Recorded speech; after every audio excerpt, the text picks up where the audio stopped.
Okay, here we are on part 2 of shading and toning. So I've been working, I've put some work in now, some shading work. I've got all the basics, shapes in now, or outlines in, on my cactus plant, my succulent. And I've started to add shading to give depth and 3D. So one area excuse me, that you can concentrate on is when one petal is on top of another one.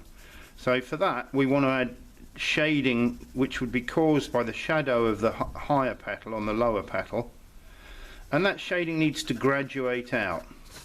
Can also use our shading to add shape by contouring our shading and putting our shading in various directions to again give the idea of depth.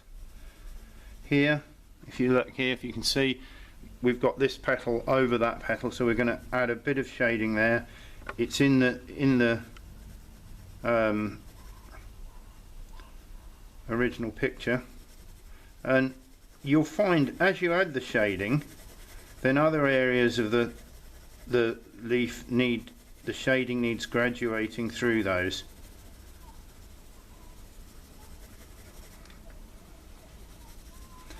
So I'm just working on this area here. You really probably won't have any areas that have no shading on at all, very lightly.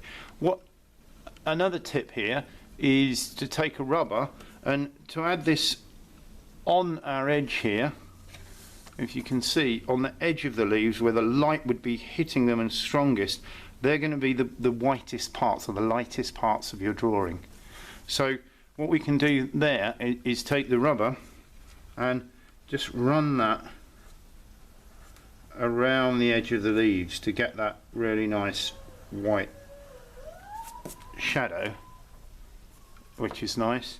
And then it's just looking at areas where we've got real dark shading. Think back to our shading exercise here where we use the cross hatching technique, and just use the cross hatching and over shading to get the colours really, or sorry, not the colours, but the shades where you want them.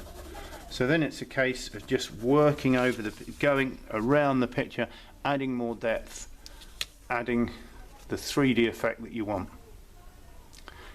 So that's part 2 of our shading and tone.